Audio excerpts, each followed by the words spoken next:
When I am with Cassandra, there is a rustle and a ripple in nature. There is the force of friction everywhere. But crucially, there is motion. I am moving. I'm still drowning in the impossible.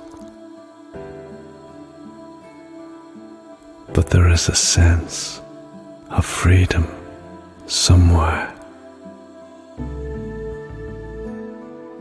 I don't feel damaged by the past, not the way I used to feel. I no longer feel like I'm Kafka with a heart-on. Hurt and pain lost in the process of trying to dream. As long as we keep on moving, nowhere near the world of banknotes and hard cash, nowhere near the junkies with their means to an end. The future changes itself without me anywhere near it. It is always tied up with the fabric of fear and the freedom of the beat.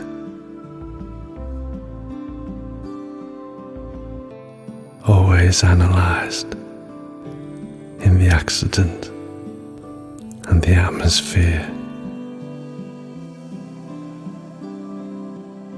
The camera is desire, and the lipstick stays on all night. But when nothing is hidden, there is no insight. And I like looking at the hidden, seeing what is behind the image. I like looking at the crime, thinking about what made it happen. Pat closed the notebook. Once again, he had put down his ruminations. This was his modus operandi,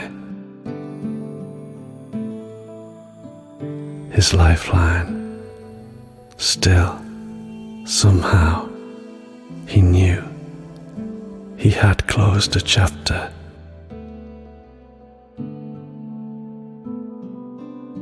Cassandra, we need to talk. There is not much time.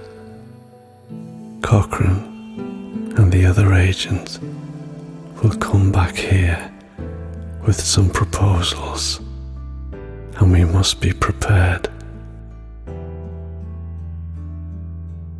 Cassandra continued to sip the perfect gin lemon that Samantha had prepared for her a few minutes ago. Then, like a cat that is reopening its eyes after a siesta, she smiled at him and invited him to sit down with a simple wave of her hand. Pat surrendered to the fact that he could never give Cassandra ultimatums and dropped onto the sofa. "That's better," she told him as Kristen came by to bring him a cocktail too. "Cassandra, please. This is an important decision we should make together." "Pat, you always surprise me. What decision do you want to make?" "We just have to rely on the domino of personal interests that we have come across and hope that no one will use us as laboratory guinea pigs." Pat froze. Cassandra's words had touched him deeply.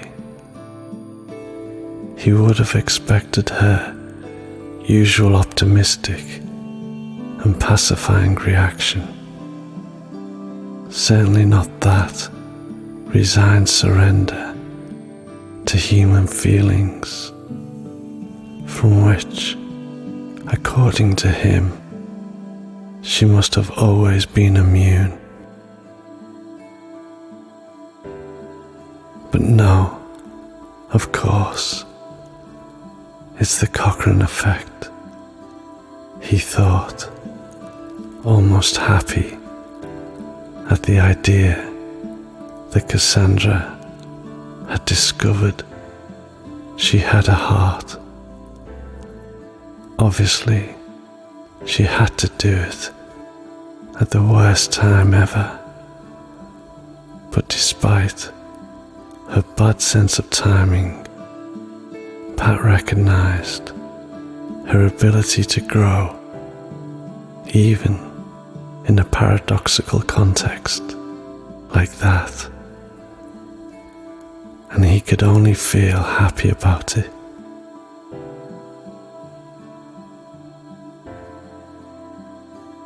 He loved Cassandra. It was not love like Cochrane's, but a kind of love that did not allow suffering. Pat hated the idea of suffering and creating suffering.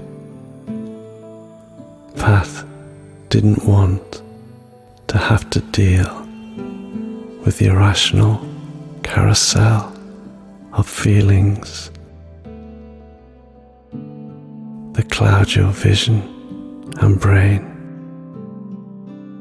And Cassandra was the only person in the world who could understand and accept him for who he really was and for what he could have been. Pat was sure that if he ever had to return to the normal world, the linear one, and that does not foresee space-time jumps, murders, and daring robberies, he would still not have found anyone able to understand him as Cassandra did.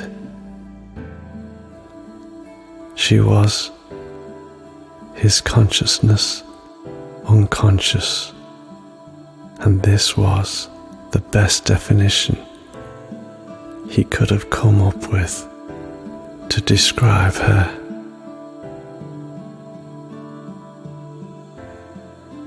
"I want to stay here.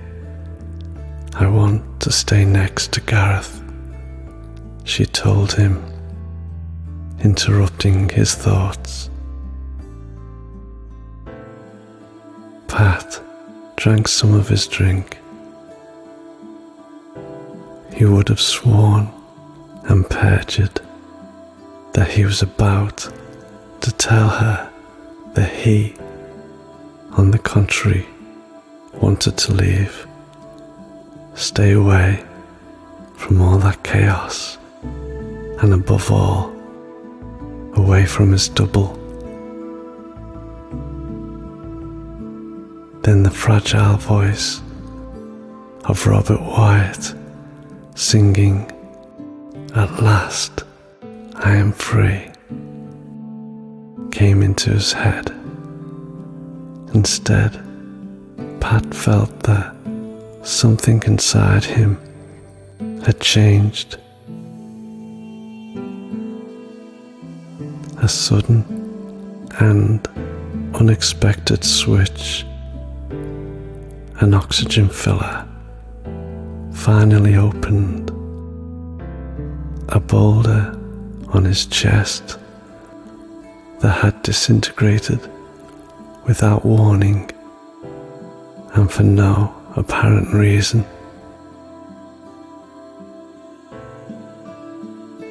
Eventually, after months of existential agony, Pat felt consciously free and liberated. Cassandra looked at him. She seemed worried and at the same time curious. Then it's decided. Let's both stay here, he told her, taking the last sip of his cocktail and giggling. Cassandra smiled too. "Do you want another one?" she asked him, challenging him to keep that smile longer than usual. "No," he replied as he walked over to an acoustic guitar leaning against the wall of Crest's study room. "Let's see if I remember how to do it," he said aloud,